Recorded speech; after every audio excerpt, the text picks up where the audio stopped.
الحمد لله نحمده ونستعينه ونستغفره ونعوذ بالله من شرور أنفسنا ومن سيئات أعمالنا من يهده الله فلا مضل له ومن يضلله فلا هادي له وأشهد أن لا إله إلا الله وحده لا شريك له وأشهد أن محمدًا عبده ورسوله يا أيها الذين آمنوا اتقوا الله حق تقاته ولا تموتن إلا وأنتم مسلمون يا أيها الناس اتقوا ربكم الذي خلقكم من نفس واحدة وخلق منها زوجها وبث منهما رجالا كثيرا ونساء واتقوا الله الذي تساءلون به والأرحام إن الله كان عليكم رقيبا يا أيها الذين آمنوا اتقوا الله وقولوا قولا سديدا يصلح لكم أعمالكم ويغفر لكم ذنوبكم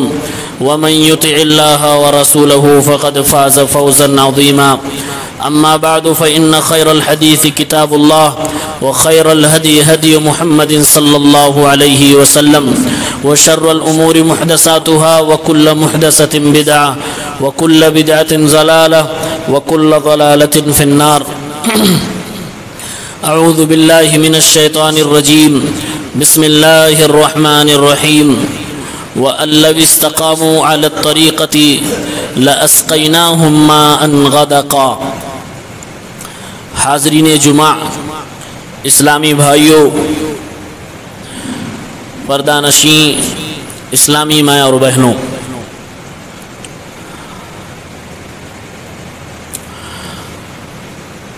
کیلنڈر کے حساب سے یہ بارش کا موسم ہے، لیکن سخت گرمی پڑ رہی ہے۔ انسانوں کے جسم سے پسینے نکل رہے ہیں اور زمین، کھیت کھلیان کا سینہ پھٹ رہا ہے۔ زمین پیاسی تو کسان پیاسا، کسان پیاسا تو ہندوستان پیاسا۔ بارش نہ ہونے کی وجہ سے سیدھا سیدھا اثر ہر انسان کی زندگی پر ہوتا ہے۔ صرف گرمی سے اس کا لینا دینا نہیں ہے کہ بارش ہوگی تو ذرا ٹھنڈک ہو جائے گی، جیسا کہ عام طور سے شہری لوگ یہ سمجھتے ہیں اور سوچتے ہیں۔ ہمیں اور آپ کو اس سے بھی آگے اناج کی پیداوار پہ بھی سوچنا چاہیے۔ سوشل میڈیا پہ میں نے دیکھا کئی علماء کرام، جید علماء کرام لوگوں سے اپیل کر رہے ہیں کہ موسم بارش کا ہے، بارش پھر بھی نہیں ہو رہی ہے، لوگوں کو نماز استسقاء پڑھنی چاہیے۔ نماز استسقاء کیا ہے؟ استسقاء کے معنی ہوتے ہیں پانی طلب کرنا، پیاس کو بجھانے کے لیے پانی کی مانگ رکھنا۔ یہ ایک نماز ہے 2 رکعت کی۔ ہمارے نبی صلی اللہ علیہ وسلم جب بارش میں تاخیر ہونے لگتی تھی تو آپ صلی اللہ علیہ وسلم یہ نماز پڑھتے تھے۔ یہ نماز بھی آبادی سے نکل کر پڑھی جاتی ہے، یہ نماز بھی 2 رکعت ہی پڑھی جاتی ہے، اس میں بھی خطبہ ہوتا ہے، لیکن اس میں منبر کا استعمال جائز ہے۔ بغیر اذان اور اقامت کے یہ نماز ہوتی ہے۔ اس میں اللہ تعالیٰ سے رو رو کر دعائیں مانگی جاتی ہیں کہ اللہ رب العالمین بارش برسا دے، ہماری مدد فرما دے۔ اس طرح کی دعائیں ہمارے نبی صلی اللہ علیہ وسلم مانگا کرتے تھے، اور اس نماز کی اور اس کی دعا کی ایک الگ ہی کیفیت حدیثوں میں وارد ہوئی ہے۔ ہمارے نبی صلی اللہ علیہ وسلم جب یہ نماز پڑھتے تھے اور پڑھنے کے بعد جب فارغ ہوتے تھے، جب آپ صلی اللہ علیہ وسلم دعا مانگتے تھے تو دعا میں 2 کنڈیشن ایسی ہوتی تھی جو باقی دعاؤں میں نہیں ہوتی تھی۔ وہ یہ کہ ہاتھ ہم دعا میں عام طور سے ایسے اٹھاتے ہیں، ہمارے نبی ایسے اٹھاتے تھے کہ یہ والا حصہ آسمان کی طرف ہوتا تھا، ایسے کر کے یا پھر ایسے کر کے، زیادہ تر لوگ ایسے کر کے سمجھتے ہیں کہ ایسے کر کے ہمارے نبی الٹی ہتھیلی کر کے دعا مانگتے تھے، اور جو چادر عام طور سے اوڑھا کرتے تھے چادر کو بھی اللہ کے نبی صلی اللہ علیہ وسلم دعا مانگتے وقت الٹ لیا کرتے تھے، ہتھیلی بھی الٹتے تھے، چادر بھی الٹ لیا کرتے تھے۔ کیوں؟ کیا مقصد ہوتا تھا؟ اللہ کے نبی صلی اللہ علیہ وسلم دعا کرتے وقت ہاتھ کی ہتھیلی کو الٹ کر اور اپنی چادر کو پلٹ کر اللہ تعالیٰ سے یہ دعا مانگ رہے ہوتے تھے، اے اللہ رب العالمین، جس طریقے سے ہم نے اپنی دعا میں اپنی ہتھیلی کو الٹ دیا، اپنی چادر کو الٹ دیا، تو ہمارے حالات کو بدل دے۔ بارش رکنے کے کئی اسباب ہو سکتے ہیں، سب سے بڑا سبب ہے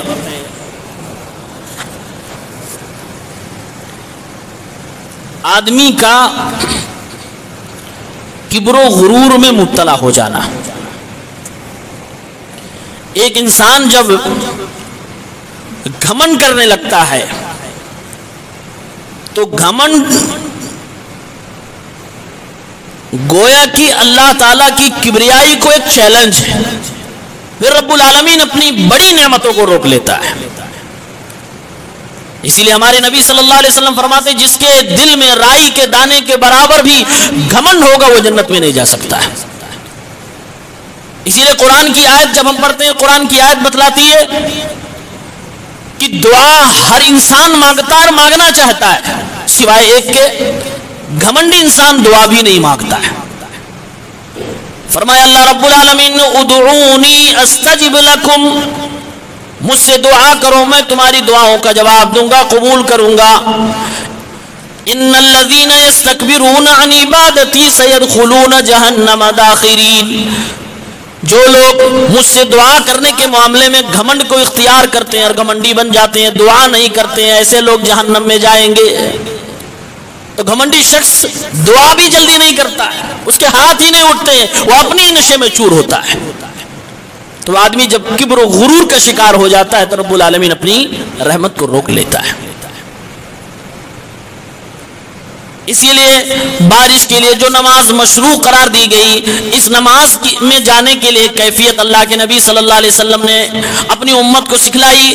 سنن ترمذی اور ابو داؤد کی روایت ہے، اللہ کے نبی صلی اللہ علیہ وسلم جب یہ نماز پڑھانے کے لیے اپنے گھر سے نکلے، عبداللہ ابن عباس فرماتے ہیں خرج رسول اللہ صلی اللہ علیہ وسلم للاستسقاء متبذلا متخشعا متضرعا، جب اللہ کے نبی نکلے تو بدن پہ پرانا کپڑا تھا، عید کی نماز میں نیا کپڑا پہن کے جانتے ہیں، نماز استسقاء کے لیے اللہ کے نبی نکلے تو بدن پہ پرانا کپڑا تھا اور بدن پہ خشوع خضوع کی کیفیت طاری ہے۔ اور اللہ کے نبی جب دعا بھی مانگ رہے ہیں تو کیا فرما رہے ہیں؟ اللہم انت اللہ، اے رب العالمین تو ہی اللہ ہے، لا الہ الا انت الغنی، اے اللہ تو ہی مالدار ہے، ونحن الفقراء، اور ہم سب کے سب یہ انسان سب فقیر ہیں، تیرے محتاج ہیں، انزل علینا الغیث، اے رب العالمین ہم پہ بارش برسا دے۔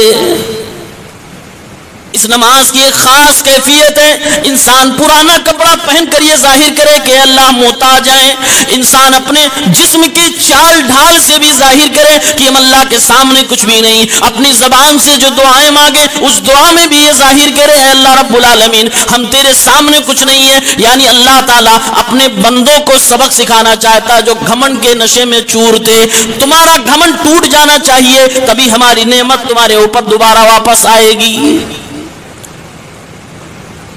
اس نماز کا مقصد ہی ہے کہ لوگوں کا گھمنڈ ٹوٹ جائے اور لوگ اللہ کے سامنے فقیر ہیں، محتاج ہیں تو ہیں، یہ لوگ ایکسپٹ کریں، تو کبر اور گھمنڈ کی وجہ سے بھی بارش روک دی جاتی ہے۔ اور آج یہ برائی عام ہے، ہر آدمی اپنے آپ میں ہے، کوئی کسی سے اپنے آپ کو کم سمجھنے میں نہیں، اللہ رب العالمین سے بھی ٹکرانے کی باتیں انسان کر رہا ہے۔ بارش کے رکنے کا ایک دوسرا سبب یہ بھی ہے زکوٰۃ دینے میں کوتاہی کرنا، یا زکوٰۃ دینا لیکن زبردستی دینا، خوش دلی سے نہ دینا۔ خوش دلی سے زکوٰۃ اگر نہیں دیتے ہیں تو یہ بھی زکوٰۃ دینے میں کوتاہی مانی جائے گی۔ سنن ابن ماجہ کتاب الفتن کی روایت، اللہ کے نبی صلی اللہ علیہ وسلم نے ارشاد فرمایا لوگوں نے جب اپنے مال کی زکوٰۃ کو نکالنا بند کر دیا یا منع کر دیا، الا منع القطر من السماء، آسمان سے بارش کی بوند کے لیے ان کو ترسا دیا گیا۔ ولولا البہائم لم یمطروا، اگر اس زمین پہ یہ جانور نہ ہوتے، یہ چوپائے نہ ہوتے، تو اللہ رب العالمین شاید بارش کو ہمیشہ کے لیے روک دیتا، بارش برساتا ہی نہیں۔ زکوٰۃ جب لوگ دینا بند کرتے ہیں تو گویا اللہ کو للکار رہے ہوتے ہیں، پھر اللہ بارش روکتا ہے، پھر اللہ کسانوں کو تڑپاتا ہے۔ بارش کے رکنے کا ایک بڑا سبب ہمارے اور آپ کے بازار میں، ہمارے اور آپ کے معاملات میں بے ایمانی کا آ جانا ہے۔ چاہے وہ جھوٹ بول کر بے ایمانی کریں، چاہے رشوت لے اور دے کر بے ایمانی کریں، چاہے ناپ تول میں کمی کر کے بے ایمانی کریں۔ بے ایمانی کی جو ہزاروں شکلیں پائی جاتی ہیں، ہر شکل میں جو بے ایمانی کا طریقہ پایا جاتا ہے، جب یہ ہمارے اندر پائے جائیں، ہمارے معاملات میں، ہماری بازار میں آ جائیں، اللہ کے نبی صلی اللہ علیہ وسلم فرماتے ہیں رب العالمین ظالم بادشاہ کو مسلط کرے گا، مہنگائی کو بڑھا دے گا اور قحط سالی کو عام کر دے گا۔ 3 عذاب اللہ تعالیٰ نازل فرماتا ہے جب بے ایمانی کسی سماج میں عام ہوتی ہے۔ وَلَمْ يَنْقُصُوا الْمِكْيَالَ وَالْمِيزَانَ إِلَّا أُخِذُوا بِالسِّنِينِ وَشِدَّةِ الْمَعُونَةِ وَجَوْرِ السُّلْطَانِ عَلَيْهِمْ، جب بھی لوگوں نے ناپ تول میں کمی کی، بے ایمانی کی سب سے بڑی مثال یہی ہے، اسی لیے ہمارے نبی نے اسی کو ذکر کیا۔ جب بھی لوگوں نے ناپ تول میں کمی کی تو رب العالمین نے بارش کو روک کر قحط سالی پیدا فرما دی، اللہ تعالیٰ نے مہنگائی کر دی، ظالم بادشاہ کو ان کا نگراں بنا دیا، ان کے اوپر مسلط کر دیا۔ یہ 3 بڑے عذاب مسلط کر دیے جاتے ہیں۔ بارش روک دی جاتی ہے، قحط سالی، اور یہ قحط سالی عذاب ہے۔ ہمارے نبی نے جب بددعا دی تو قریش کو بھی اللہ نے عذاب دیا ہے۔ آج بھی یہ عذاب آتا ہے، لیکن کبھی یہاں آتا ہے دوسری جگہ نہیں آتا، وہاں آتا تو یہاں نہیں آتا، اس لیے لوگوں کو فیل نہیں ہوتا ہے۔ لوگ اپنے ہی ڈھرے پہ چل رہے ہوتے ہیں کہ ہماری وجہ سے تھوڑی آ رہا ہے، یہ تو فلاں کی وجہ سے آ رہا ہوگا، ان کی وجہ سے آ رہا ہوگا، یہ تو ایسے نیچر چل رہا ہوگا۔ نیچر کو بنانے چلانے والا کون ہے؟ وہ تو بتا رہا کہ ایسے ہوتا تو ویسے کرتے ہیں۔ بارش کے رکنے کا ایک بڑا سبب یہ بھی ہے کثرت المعاصی، زیادہ سے زیادہ جب لوگ گناہ کرنے لگتے ہیں تو اللہ تعالیٰ بارش جیسی عظیم نعمت کو روک لیتا ہے۔ مفسر قرآن علامہ مجاہد رحمۃ اللہ علیہ فرماتے ہیں یہ جانور چوپائے جو ہمارے محلے گلیوں میں رہتے ہیں، جن کو ہم پالتے ہیں،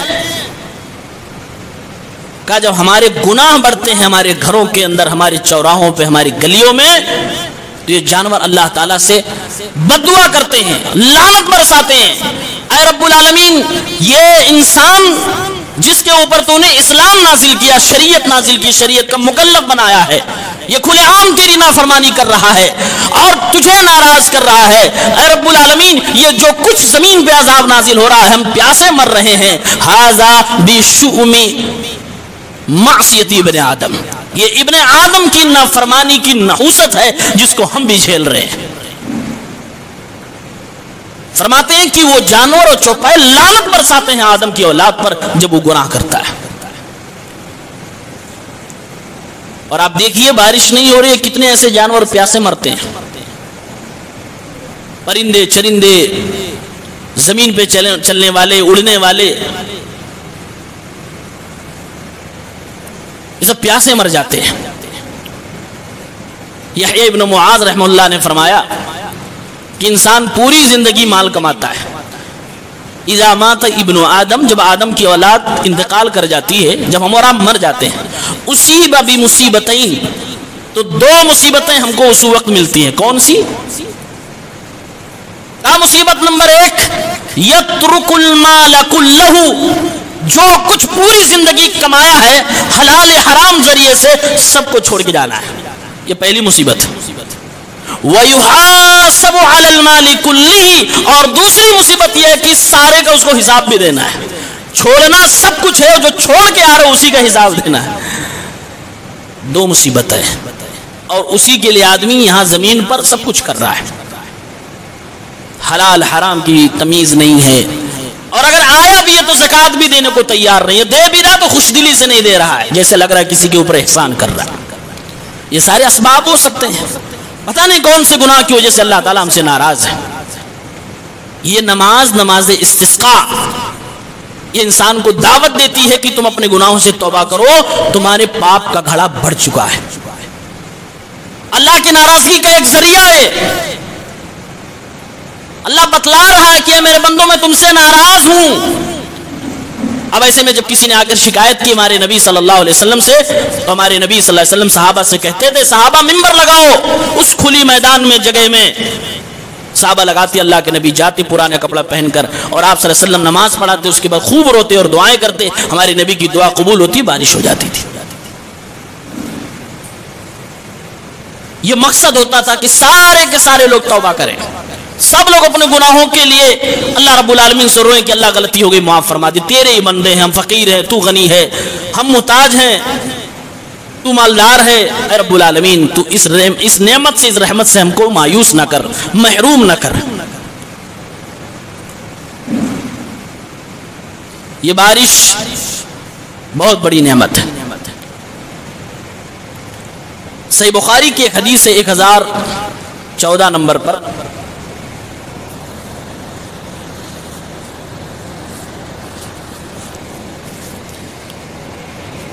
اللہ کے نبی صلی اللہ علیہ وسلم خطبہ ارشاد فرما رہے ہیں۔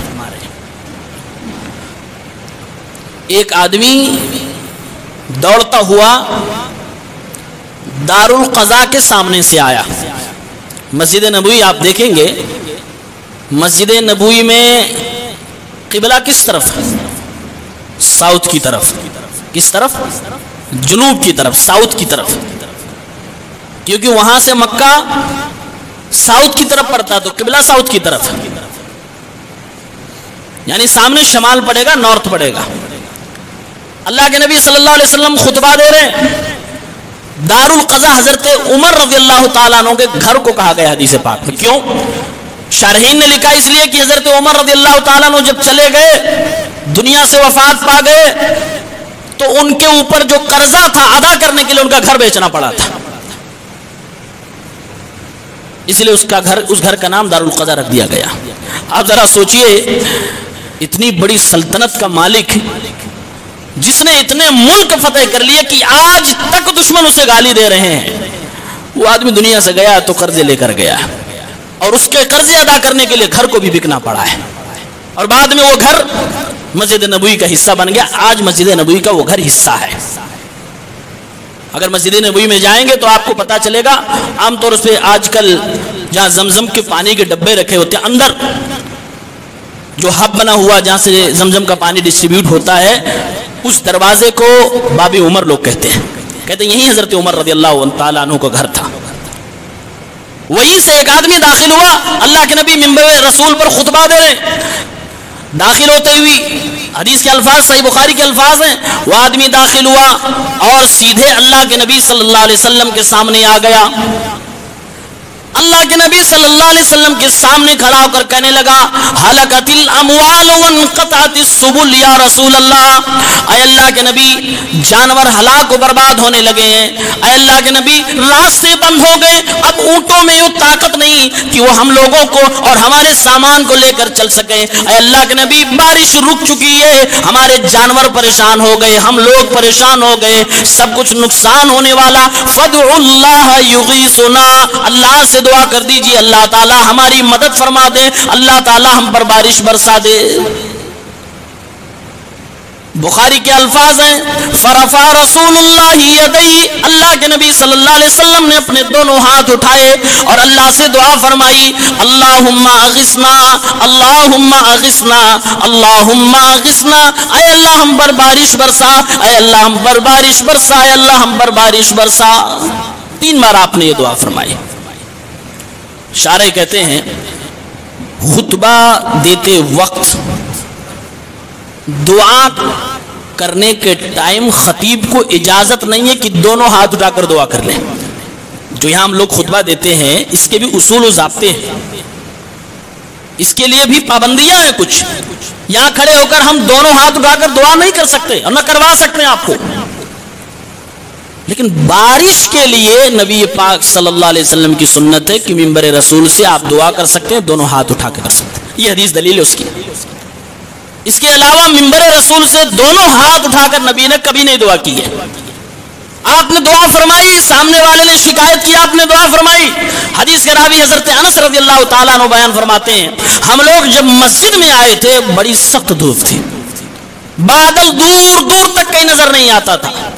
ادھر اللہ کے نبی نے دعا فرمائی, ادھر بارش شروع ہو گئی باہر, اور ایسی بارش ہوئی کہ ہم لوگوں کو پانی میں چل کے گھر جانا پڑا. پورے 6 دن تک بارش ہوتی رہی. 7واں دن تب آیا, یعنی جمعہ کا دن پھر سے آ گیا. پھر اللہ کے نبی صلی اللہ علیہ وسلم منبر رسول پہ کھڑے ہو گئے. پھر اسی دروازے سے ایک آدمی آتا ہے اور کہتا ہلاکت الاموال وانقطعت السبل, اے اللہ کے نبی صلی اللہ علیہ وسلم, پچھلی دفعہ بارش نہ ہونے کی وجہ سے جانور مر رہے تھے, راستے بند ہو رہے تھے. اب بارش زیادہ ہو جانے کی وجہ سے جانوروں کو دقت ہو رہی ہے اور راستے بند ہونے لگے. اللہ رب العالمین سے دعا فرمائیے, فدعوا اللہ یمسکھا منا, اللہ سے دعا فرما دیجئے کہ اللہ رب العالمین اس بارش کو اب ہم سے روک لے. زیادہ ہو گیا, اللہ کے نبی اب دعا کر دیجئے. پھر اللہ کے نبی نے ہاتھ اٹھائے اور آپ نے دعا فرمائی, اللہم حوالینا ولا علینا, اے اللہ اس بارش کا رخ اب مدینے سے ہم لوگوں سے موڑ دے, دوسری طرف لے کر چلا جا. اللہم علی الاکام والضراب والاکام وبطون الاودیۃ ومنابت الشجر, اے اللہ اس پانی کو تو پہاڑوں پہ برسا, وادیوں میں برسا, جنگلوں میں لے کے چلا جا, اب مدینے کی آبادی پہ اس بارش کو نہ برسا. صحابی رسول حضرت انس بیان فرماتے ہیں, ادھر اللہ کے نبی نے دعا فرمائی, ادھر اللہ کے نبی کی دعا قبول ہوتی ہے. ہم لوگ مسجد کے باہر نکلے تو اچھا خاصا دھوپ نکل چکی تھی اور ہم لوگ باقاعدہ دھوپ میں اپنے گھر واپس گئے. اس حدیث پاک سے ایک بات تو یہ معلوم ہوئی کہ خطبہ دیتے وقت خطیب صاحب سے, امام صاحب سے کوئی بھی آدمی بات کر سکتا ہے. آپس میں بات کرنا حرام ہے. جمعے کے ٹائم خطبہ شروع ہونے کے بعد سامعین اور مقتدیوں کا آپس میں گفتگو کرنا حرام ہے. حرام مطلب گناہ کا کام ہے. بعض علماء نے یہاں تک لکھا ہے, اگر آپ خطبہ ہوتے وقت بات کر رہے ہیں, ڈر اس بات کا ہے کہ آپ کی جمعے کی نماز نہیں مانی جائے گی. ڈر اس بات کا ہے کہ آپ کی جمعے کی نماز نہیں مانی جائے گی. اسی لیے خطبہ شروع ہونے کے بعد جب کوئی بندہ مسجد کے اندر آتا ہے, ہمارے نبی فرماتے ہیں وہ فرشتے جو رجسٹر لے کر مسجد کے دروازے پہ بیٹھے ہوتے ہیں, وہ رجسٹر بند کر چکے ہوتے ہیں, اس کا نام رجسٹر میں نہیں لکھا جاتا, لیکن مسجد میں آیا ہے تو تحیۃ المسجد اسے پڑھنی ہے. تمہارے نبی فرماتے ہیں 2 رکعت پڑھے لیکن ہلکی پڑھے. خطبے کی یہ ویلو ہے, ہلکی پڑھے. یہ ہمارے نبی صلی اللہ علیہ وسلم نے بیان دی. ایک بات معلوم ہوئی کہ آپس میں بات نہیں کر سکتے, لیکن امام صاحب سے اگر بات کرنے کی کوئی ضرورت پڑ جائے تو کر سکتے ہیں. یہ حدیث دلیل ہے. جیسے کہ اس شخص نے نبی سے بات کی اور نبی سے کہا, ہمارے نبی نے سنا اور اس پر عمل بھی کیا. اگر غلط ہوتا تو نبی ڈانٹ بھی دیتے, لیکن نہیں ڈانٹا, اس کا مطلب یہ کہ جائز. دوسری بات یہ معلوم ہوئی کہ میرے نبی کا جو مقام و مرتبہ ہے وہ لاجواب ہے.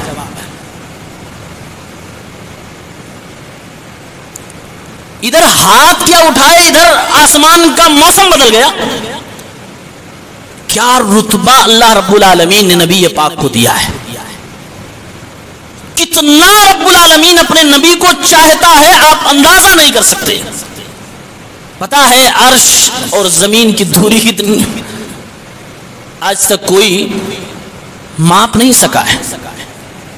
ایک موقوف روایت ملتی ہے, ایک صحابی کا قول ملتا ہے جس کو حکماً مرفوع کہا جاتا ہے, کہ زمین سے لے کے پہلے آسمان کی دوری ایک اندازے کے مطابق اگر ایک تیز رفتار گھوڑے سے کوئی جائے تو 500 سال لگیں گے. تیز رفتار گھوڑے سے کوئی جائے تو 500 سال لگیں گے زمین سے لے کر پہلے آسمان تک پہنچنے میں. اور پھر اس آسمان کی جو موٹائی ہے وہ بھی اتنی ہی ہے, اس کے بعد وہاں سے دوسرے آسمان کی دوری اتنی ہی ہے, پھر اس کی بھی موٹائی اتنی ہی ہے. ایسے آپ چلے جائیے 7ویں آسمان, 7ویں آسمان کے اوپر سمندر ہے, اس کے اوپر رب العالمین کا عرش ہے, اس کے اوپر کرسی ہے, اس کے اوپر رب العالمین عرش پہ مستوی ہے. وہاں ہمارے نبی کی دعا پہنچ رہی ہے مسجد نبوی کے منبر سے, اندازہ کیجئے رب العالمین کتنا پاورفل ہے، وہاں سے ہوتے ہوئے بھی زمین کے چپے چپے کو سن رہا ہے، اور میرے نبی کی عظمت میرے رب کی نگاہ میں کتنی بڑی ہے کہ رب العالمین ان کے ہاتھ اٹھانے کا لحاظ کرتے ہوئے موسم کو بدل رہا ہے۔ خطبہ ختم نہیں ہوا، موسم بدل گیا۔ اس لیے علماء نے لکھا ہے یہ میرے نبی کے نبی ہونے کی ایک بہت بڑی دلیل تھی، یہ ان کے نبی ہونے کی ایک بہت بڑی دلیل تھی کہ ادھر ہاتھ اٹھایا رب نے موسم بدل دیا۔ یہ صحیح عقیدہ ہے۔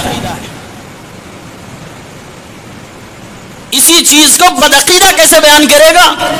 اللہ کے معاملے کو اسکپ کر دے گا، سیدھا کہے گا نبی نے ہاتھ اٹھایا آسمان کا موسم بدل دیا۔ نبی پاک صلی اللہ علیہ وسلم نے بارش برسا دی، اور حدیث کیا بتلاتی ہے؟ نبی نے دعا کی اور اللہ نے بارش برسائی، نبی نے دعا کی اللہ نے آسمان کو بدلا۔ یہ صحیح عقیدہ۔ بدعقیدہ اس کو کیسے بیان کرے گا؟ نبی نے بارش برسائی، نبی نے یہ کیا، نبی نے وہ کیا، جبکہ حدیث کا میسج وہ ہے جو میں نے آپ کو دے دیا۔ تیسری بات یہ معلوم ہوئی، وہ آدمی آ کر اللہ کے نبی صلی اللہ علیہ وسلم سے کیا کہا تھا؟ ایک بار میں الفاظ پھر سے دہرا رہا ہوں، شاید آپ نے توجہ نہ دیا ہو۔ ہلکت الاموال وانقطعت السبل، اے نبی صلی اللہ علیہ وسلم جانور ہلاک و برباد ہو رہے ہیں، راستے بند ہو چکے ہیں، فدعوا اللہ یغیثنا، اللہ سے دعا کر دیجئے اللہ بارش برسا دے، اللہ سے دعا کر دیجئے اللہ بارش برسا دے۔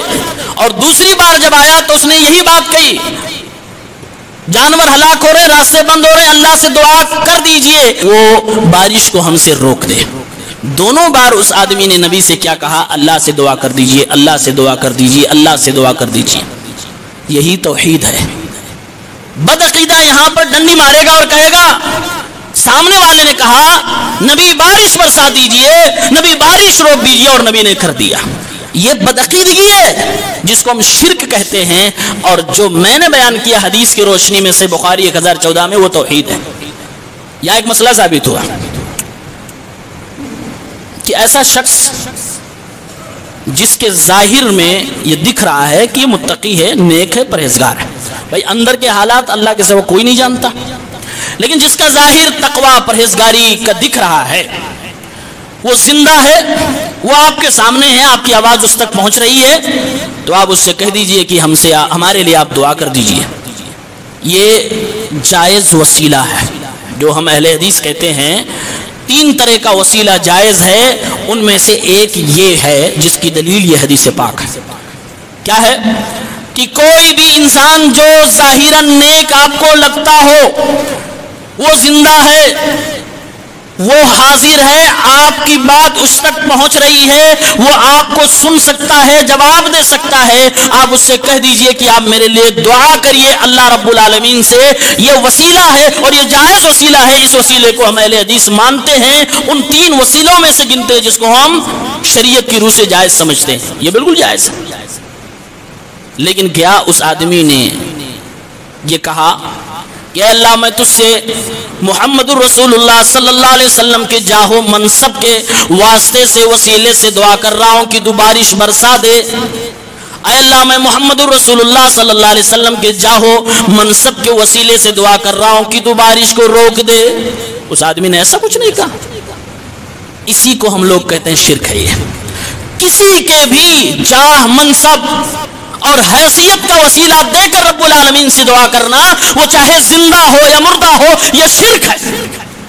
اس کو کوئی مائی کلال ثابت نہیں کر سکتا قرآن و حدیث کی صحیح روشنی میں، صحیح دلائل کی روشنی میں۔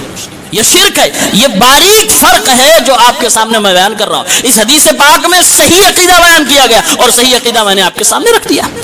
بھائی آج آپ جس کو نیک سمجھتے ہیں، جس کو بھی آپ نیک سمجھتے ہیں، اپنی والدہ سے جا کر کہیں کہ امی جان کاروبار کر رہا ہوں، آپ اللہ تعالیٰ سے دعا کر دیجئے کہ کاروبار میں برکت ہو جائے۔ جس کو بھی آپ نیک سمجھتے ہیں، کوئی مسئلہ نہیں، آپ نے وسیلہ اختیار کیا ہے، جائز وسیلہ ہے، کوئی دقت کی بات نہیں ہے۔ لیکن آپ وہی امی جان جب دنیا سے چلی جائیں، اور اس کے بعد اپنے گھر میں بیٹھ کر ان کی قبر کے پاس آپ جا کر کہیں امی جان آپ چلی گئی, کاروبار ٹھیک نہیں چل رہا ہے, اللہ سے دعا کر دیجئے کہ ہمارا کاروبار ٹھیک ہو جائے. اب یہ شرک ہو گیا. کیوں؟ پہلے امی جان سن رہی تھی, آپ کو جواب دے سکتی تھی, وہ طاقت رکھ رہی تھی کہ دعا کر سکے. اب تو خود دعا کے محتاج ہو گئی ہیں. اب نہ وہ سن سکتی ہے, نہ حاضر ہے, نہ آپ کا جواب دے سکتی ہیں. آپ نے اب پکارا تو گویا کہ اب آپ یہ وسیلہ جو اختیار کر رہے ہیں یہ جائز نہیں ہوگا, اور یہ وسیلہ جب جائز نہیں ہوا تو شرکیہ وسیلہ ہو گیا. بس یہی باریک فرق ہم اور آپ کو سمجھنا ہے. لوگ کہتے ہیں دیکھیے بھائی, اللہ کے نبی صلی اللہ علیہ وسلم کے وسیلے سے دعا آدم نے مانگی تھی تو ہم کیوں نہ مانگے. پہلی بات تو آدم علیہ السلام نے جو غلطی کی اور اللہ سے توبہ کی, اور جو یہ بتایا جاتا کہ اللہ کے نبی کے جاہ, حشمت اور آپ کی حیثیت کا وسیلہ دے کر اللہ تعالیٰ سے دعا مانگی تو اللہ نے معاف کیا, یہ ایک نمبر کی جھوٹی بات ہے. یہ موضوع روایت ہے, گڑی ہوئی بات ہے, یہ فیبریکیٹڈ حدیث ہے. صحیح سند سے اس کا کوئی ثبوت نہیں موجود ہے. بلکہ اس کے خلاف ہمیں صحیح بخاری میں یہ ملا کہ جب حضرت عمر رضی اللہ تعالیٰ عنہ کی خلافت آئی, اس زمانے میں بھی لوگوں کو قحط سالی کا سامنا کرنا پڑا. حضرت عمر رضی اللہ تعالیٰ عنہ نے اللہ کی نبی صلی اللہ علیہ وسلم کی قبر مبارک کہاں, مسجد نبوی کے اس حضرت عائشہ رضی اللہ تعالیٰ عنہ کے حجرے میں موجود ہے, مدینے کے اندر موجود ہے. وہیں حضرت عمر موجود ہے اور وہیں پر نماز استسقاء ادا کی جا رہی ہے, وہیں پر دعا بھی کی جا رہی ہے. لیکن دعا میں کہیں بھی میرے نبی کا نام نہیں لیا حضرت عمر نے. کیا کہا؟ اللہم انا کننا نتوسل الیک بنبینا, اے اللہ تعالی ہم تیرے نبی کے دعا کے وسیلے سے تجھ سے دعا کیا کرتے تھے تو تو بارش برسا دیا کرتا تھا. اے اللہ رب العالمین اب اس وقت ہم تیرے نبی کے چچا کے دعا کے وسیلے سے دعا کر رہے ہیں, اب تو بارش برسا دے. صحابی کا بیان ہے حضرت عمر نے ایسے دعا فرمائی اور بارش ہو گئی. بھائی حضرت عمر کا عقیدہ صحیح ہے کہ غلط ہے؟ نو ڈاؤٹ صحیح ہے, اور وہی حضرت عمر والا عقیدہ ہمارا عقیدہ ہے. اب اگر دنیا میں کوئی اس کے خلاف اپنا عقیدہ ثابت کرتا ہے اس کی اپنی مرضی ہے. ہم کہیں گے بھائی تم دنیا کے لاکھ اچھے سچے آدمی ہو لیکن حضرت عمر کے عقیدے والے نہیں ہو. حضرت عمر کا عقیدہ والا اگر کوئی ہے تو اس کو یہ ماننا پڑے گا کہ حضرت عمر نے کہا کہ نبی کی دعا کے وسیلے سے دعا, ہم تجھ سے بارش کی دعا کرتے تھے تو بارش برساتا تھا, اب تیرے نبی کے چچا کے دعا کے وسیلے سے دعا کر رہے ہیں, اے اللہ تو بارش برسا دے. اللہ نے بارش برسا دی. نبی پاک صلی اللہ علیہ وسلم اسی مسجد نبوی میں, اسی مدینے میں قبر کے اندر موجود ہیں. کیا حضرت عمر رضی اللہ عنہ کی بات نہیں معلوم تھی؟ معلوم تھی. پھر حضرت عمر نے کیوں نہیں کہا اے اللہ ہے تو تیرا ہی نبی, کیا زمین کے اوپر کیا زمین کے نیچے, کیا زندہ اور کیا وفات پانے کے بعد, کیا فرق پڑتا ہے تیرے لیے, یہ تو نبی ہیں, شہیدوں سے بھی بڑے ہیں. اے اللہ میں ان کے وسیلے سے یا نبی سے کہتے ہیں نبی دعا کرتے. ایسا کچھ بھی نہیں ملتا ہے, ایسا کچھ بھی نہیں مل رہا ہے. حضرت عمر کا پورا عقیدہ ان لوگوں کے خلاف جا رہا ہے جو ہمیں اور آپ کو گستاخ رسول کہنے پر تلے ہوئے ہیں. تو یہ بارش کا موسم ہے, دعا کریں زیادہ سے زیادہ, اللہ تعالیٰ سے توبہ کریں. قرآن کریم میں اللہ رب العالمین نے فرمایا ہے کہ اگر یہ زمین کے لوگ ایمان لے آئیں, متقی بن جائیں, لفتحنا علیہم برکات من السماء والارض ولو ان اہل القرى آمنوا واتقوا لفتحنا علیہم برکات من السماء والارض. اگر یہ زمین کے لوگ, اگر یہ بستی والے, گاؤں والے ایمان لے آئے اور اللہ تعالیٰ سے جیسے ڈرنے کا حق ویسے ڈرنے لگے تو آسمان و زمین سے میں ان کے لیے برکت کے دروازے کھول دوں گا. اللہ نے فرمایا وَأَن لَّوِ اسْتَقَامُوا عَلَى الطَّرِيقَةِ لَأَسْقَيْنَاهُم مَّاءً غَدَقًا. اگر یہ لوگ صحیح راستے پہ آ کر جم جائے, ثابت قدم ہو جائے تو ان کو میں میٹھا میٹھا پانی ضرور پلاؤں گا. آج ہم لوگ صراط مستقیم سے بھٹکے ہوئے, اس لیے اللہ رب العالمین ہمیں پریشان کر رہا ہے. اللہ تعالیٰ اپنے عذاب کا نمونہ ہمیں دکھا رہا ہے. آج ہم اور آپ اپنے گناہوں کی دنیا میں مست ہیں, اللہ تعالیٰ سے معافی نہیں مانگ رہے, اس لیے اللہ نے رحمت اور برکت کے دروازے کو بند کر رکھا ہے. اور ہم ہی میں سے بعض انسانوں کو رب العالمین آنکھ سے آنسو نکلوا رہا ہے, جبکہ ہمارے آنکھ سے آنسو نکلنے چاہیے رب العالمین کے سامنے اپنے گناہوں کی مغفرت کے لیے. یہ اللہ تعالیٰ نے ہم اور آپ سے وعدہ کیا. بارش ہونے کی سب سے بڑی دعا ہے استغفر اللہ، اللہم اسقنا مسقنا. یہ تو آسان سی ہے، اللہ بارش برسائے، اللہ ہماری پیاس بجھا دے. لیکن استغفار، اپنے گناہوں سے مغفرت کرنا، یہ بہت بڑی دعا ہے، یہ بہت بڑی دعا ہے. ہر انسان اس کی طاقت رکھتا ہے. قرآن میں اللہ نے کہا فَقُلْتُ اسْتَغْفِرُوا رَبَّكُمْ إِنَّهُ كَانَ غَفَّارًا يُرْسِلِ السَّمَاءَ عَلَيْكُمْ مِدْرَارًا وَيُمْدِدْكُمْ بِأَمْوَالٍ وَبَنِينَ وَيَجْعَلْ لَكُمْ جَنَّاتٍ وَيَجْعَلْ لَكُمْ أَنْهَارًا. اے میرے بندو، اللہ رب العالمین سے اپنے گناہوں کی توبہ کرو، مغفرت طلب کرو. اللہ معاف کرنے والا ہے. اور جب تم توبہ کرو گے تو اللہ تعالیٰ آسمان سے موسلا دھار بارش نازل فرمائے گا. اللہ تمہاری مدد فرمائے گا، مال کے ذریعے سے بھی، اولاد کے ذریعے سے بھی. اللہ تمہارے لیے باغات اور کھیتیوں کو رب العالمین نے نہا دے گا، اس کو خوبصورت بنا دے گا. اللہ تعالیٰ تمہارے لیے نہریں بھی جاری فرما دے گا، بشرط کہ تم استغفار کرو، اللہ سے اپنے گناہوں کی معافی طلب کرو. تو استغفار سب سے بڑا ذریعہ ہے. پیغام اور میسج یہ ہے کہ اگر یہ جان لیوا گرمی سے بچنا ہے تو استغفار کریں.